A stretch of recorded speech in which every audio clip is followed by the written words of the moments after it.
Boa tarde. Então, primeiro, é muito prazer pela presença de todos nós. Eu tenho certeza que nós vamos aproveitar muito essa experiência de música ao vivo, que é uma coisa que está um pouco em falta desde o início da pandemia. A Associação de Violão nasce em 2001 com o intuito de fazer com que o violão instrumental de todas as suas manifestações tenha um espaço digno no Rio de Janeiro. Nós temos vários tipos de atividade, desde um sarau que ocorre no Centro Cultural da Prefeitura, na Tijuca, uma orquestra de violões que está um pouco parada, essa série e outras que eu não estou lembrando. E nós temos uma série de pessoas que colaboram com ajuda. Agora, eu preciso sempre lembrar que essa série que começou em 2001, que já passou de 200 concertos, Lá Vai Fumaça, ou seja, é a série mais duradoura da história do nosso país, ela depende muito da ajuda dos profissionais do Rio de Janeiro, que tocam aqui de graça. E a gente sempre busca ajuda de pessoas como profissionais e amadores, doações, para podermos custear a vinda de de fora do estado, que a gente consegue fazer umas 3 ou 4 por ano.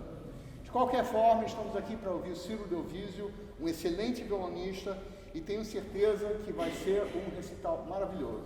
Com vocês, Ciro Delvísio.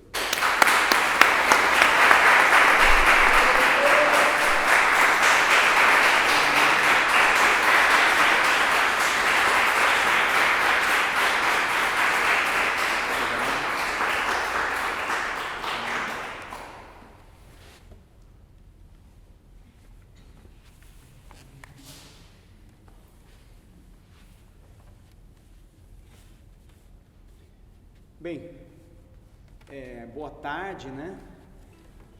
Primeiramente agradecer a Averil e a ter a coragem e a perseverança de se manter por tantos anos e certamente tendo o amor ao violão como combustível para toda essa história que a Averil tem, né? Como o Nicolas disse, são orquestra de violões, várias atividades, concurso, concertos, e que só adicionam ao cenário carioca, né, do violão e ao cenário nacional, certamente. E também a coragem de retornar, né, no momento em que já estamos podendo começar a ter esse encontro social tão maravilhoso, tão caloroso, né, nesse dia frio, a gente poder se encontrar e escutar um pouquinho de música, compartilhar um pouco de música, vai ser excelente. Normalmente, quando eu escolho um repertório, na minha história, normalmente eu fazia recitais temáticos, né? Puxava um tema, toquei repertório de Agustín Barrios, repertório dos estudos do Mione e assim vai. E, curiosamente, esse repertório foi talvez o repertório mais caótico que eu tenha escolhido na minha vida. Porém, o que une eles são músicas que eu gosto, músicas que eu aprecio por algum motivo, ou músicas que fazem parte da minha história. Eu tenho certeza que vocês também vão, acredito eu, apreciar essas obras. Então nós vamos fazer um passeio aqui por vários períodos, por vários países e de uma maneira um pouco caótica, me perdoem, mas vamos esquecer o protocolo acadêmico, né? Vamos compartilhar um pouco de música. Então, para começar, começarei por Johann Sebastian Bach, compositor alemão do Barroco. Tocarei o Prelúdio e Allegro do BWV 998. Vocês não têm programa, né? Eu vou ter que anunciar todas as peças. Essa peça normalmente teriam 3 movimentos. Eu vou excluir o segundo movimento, vou tocar só o primeiro e o último. Porém, eu vou adicionar mais uma peça. Vou tocar em sequência uma peça de Agustín Barrios, um compositor que tinha grande apreço por Johann Sebastian Bach, e não que as peças tenham a ver, mas eu acho que elas dão uma sequência, na minha cabeça, uma sequência lógica, assim, que funcionou. Vamos ver se vocês vão apreciar também. Então eu toco logo em seguida Prelúdio e Allegro de Johann Sebastian Bach e logo em seguida Allegro Sinfônico de Agustín Barrios.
óbvio que Barrios ali está se inspirando mais no classicismo, né? Mas eu achei que os dois alegros acabam se encaminhando.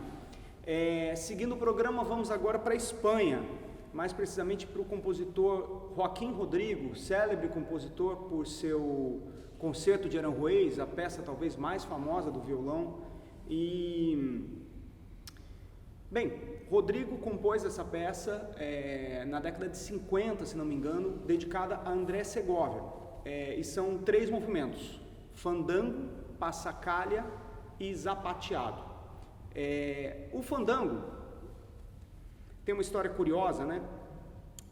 Que está relatada num dicionário, um grande dicionário de Domingos Prat.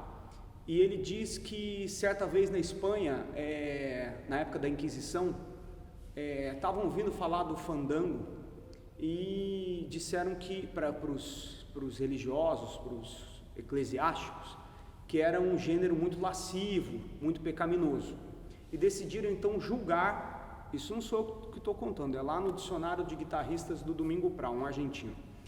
E ele dizia que então resolveram julgar se o fandango seria permitido ou não. E aí convidaram alguns bailarinos e bailarinas, convidaram os músicos, e o grupo de religiosos, né, se reuniu então para julgar. E os semblantes foram mudando, a alegria foi enchendo o lugar, e eles decidiram então permitir o fandango. Eu gosto muito dessa história, acho ela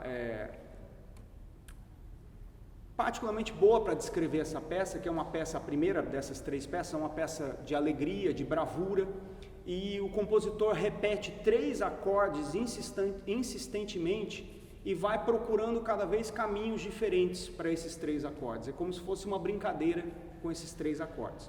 O segundo movimento, a passacaglia. Passacaglia sempre é uma forma habitual na música clássica, onde você usa um baixo, uma melodia nas cordas graves, como base estrutural para toda a peça. Então esse baixo, essa melodia grave, vai estar sendo repetida inúmeras vezes, e outras melodias vão entrar, de forma que a gente talvez nem perceba aquela primeira melodia que foi tocada, mas ela é o pano de fundo para a composição. E finalmente o zapateado, o último movimento, ele é um moto perpétuo, né? uma peça incessante, que, como o nome diz, imita os sapateados da música hispânica. Então, 3 peças espanholas de Joaquim Rodrigo.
Agora vamos para o Brasil. Heitor Villa-Lobos compôs a Carta Magna, né? Na década de 20, os 12 estudos para violão, que mudaram não só o violão brasileiro, mas o violão internacional. Villa-Lobos explorou ali naqueles 12 estudos sonoridades que nenhum outro compositor tinha explorado ainda para o violão. E eu vou tocar aqui alguns estudos,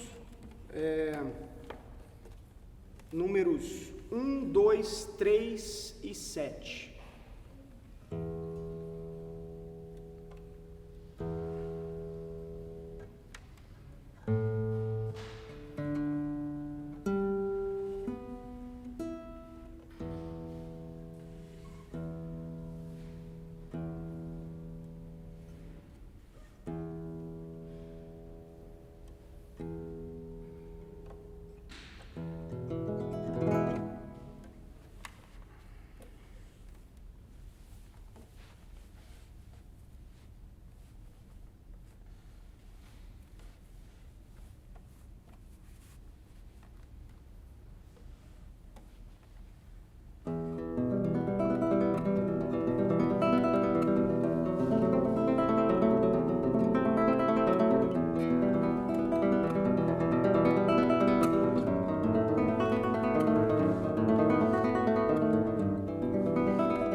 Lembrando que esses estudos, alguns deles têm o pior custo-benefício da história do violão, inclusive, porque a peça dura 1 minuto e meio e você tem que estudar uma vida inteira para sair direito.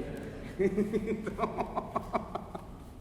Vila Lobos arrumou encrenca pra gente. Seguindo agora, vamos um pouco para uma música mais contemporânea, uma sonoridade talvez um pouco diferente, mas um compositor de grande valor chamado Dino Krieger. E essa peça, inclusive, eu coloquei ela nesse programa porque ela foi escrita para a competição da Haverhill, para o concurso da Haverhill, né, Nicolas? Foi em 2008? 2007. E eu tive chance de ser co-estreante dessa obra nesse concurso de 2007, e a obra se chama Alternâncias. Como o nome diz, são ideias que vão se alternando. A ideia até do compositor era fazer uma partitura, né, que a gente diz semi-aleatória, onde esses trechos estariam escritos e cada competidor iria colocar a sua ordem nesses trechinhos. Mas o Nicolas, interferiu e, até onde eu sei, não sei se eu estou errado, me corrija, e pediu, não, olha, é uma competição, vamos colocar, escolhe uma ordem para essas alternâncias, e aí a obra ficou do jeito que eu irei tocar. Ela tem umas coisas meio parecendo um rock and roll, outras coisas parecendo modinha, ou seja, várias influências muito interessantes. Então, a gente vê que a Haverhill também fomenta compositores a escrever para o instrumento.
Agora eu vou para o último bloquinho de peças e agradeço imensamente a presença de vocês.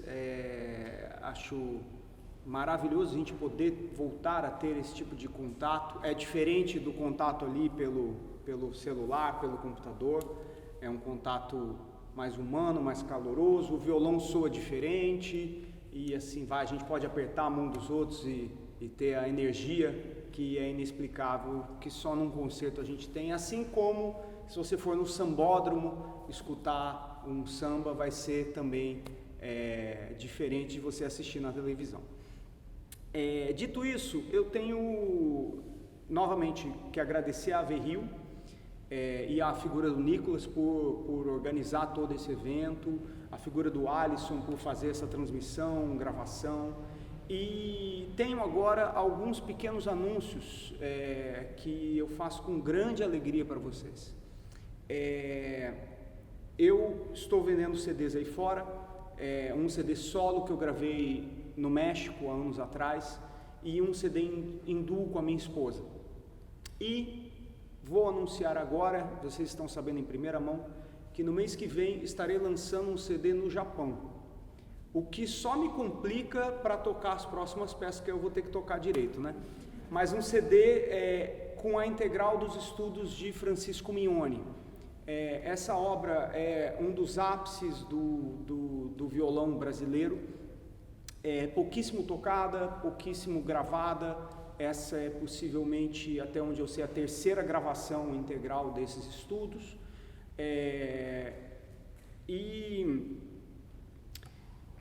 Bem, mês que vem, eu ainda não tenho a data precisa, mas mais para o final do mês estarei lançando esse CD. Acompanhem nas mídias sociais, por favor. E, especialmente, acredito eu que espero que os CDs cheguem até o dia 24 de julho, coloquem na agenda, onde eu tocarei o concerto para violão de Ricardo Takuchian, na Sala Cecília Meirelles, num domingo ao meio-dia. E será a estreia mundial, a estreia brasileira da versão para grande orquestra e violão. Se não me engano, Nicolas estreou a versão para piano, né? Foi isso, Nicolas? Isso. Nicolas estreou a versão com acompanhamento de piano. A versão com cordas foi gravada por Turíbio Santos. Porém, a versão com orquestra, vamos dizer, mais completa, né? Ainda não foi escutada aqui no Brasil, então será a primeira ocasião junto da orquestra da Unirio. Então, dia 24, botem na agenda, 24 de julho, concerto para violão e orquestra de Ricardo Takuchian, domingo na Sala Cecília Meirelles, orquestra da Unirio, Ciro Delvisio, e lançamento CD no Japão, com os estudos do Mignone. Era isso? Acho que eram esses os avisos. Com isso, eu me despeço tocando 4 estudos do Mignone. Deixa eu lembrar, estudos 7 e 12, e depois estudo 11 e o 6. Eu dei uma invertida aí nas ordens.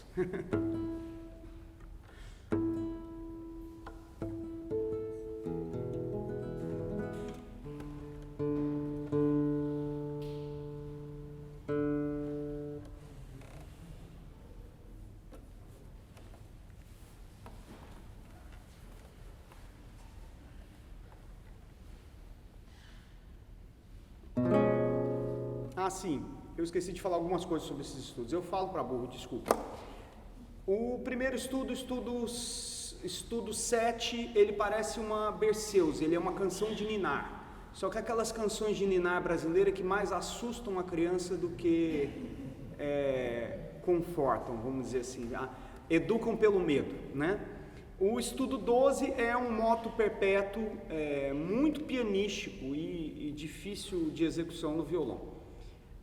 Estudo 11 é uma bela melodia, não saberia descrever muito além disso. E o estudo 6 é um dos mais festivos, mais puxando uma sonoridade à la Ernesto Nazaré, mais brejeiros, mais por esse lado bem brasileiro.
Vocês só me arrumaram um problema, que eu não tenho bis exatamente... Com um repertório desse eu não, não estudei bis nenhum, mas vamos lá. Então vocês me perdoem se não sair...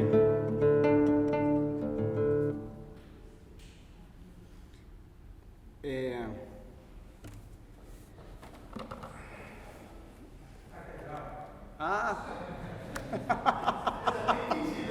Ai, meu Deus. Será que sai? Se não sair, vocês também não vão.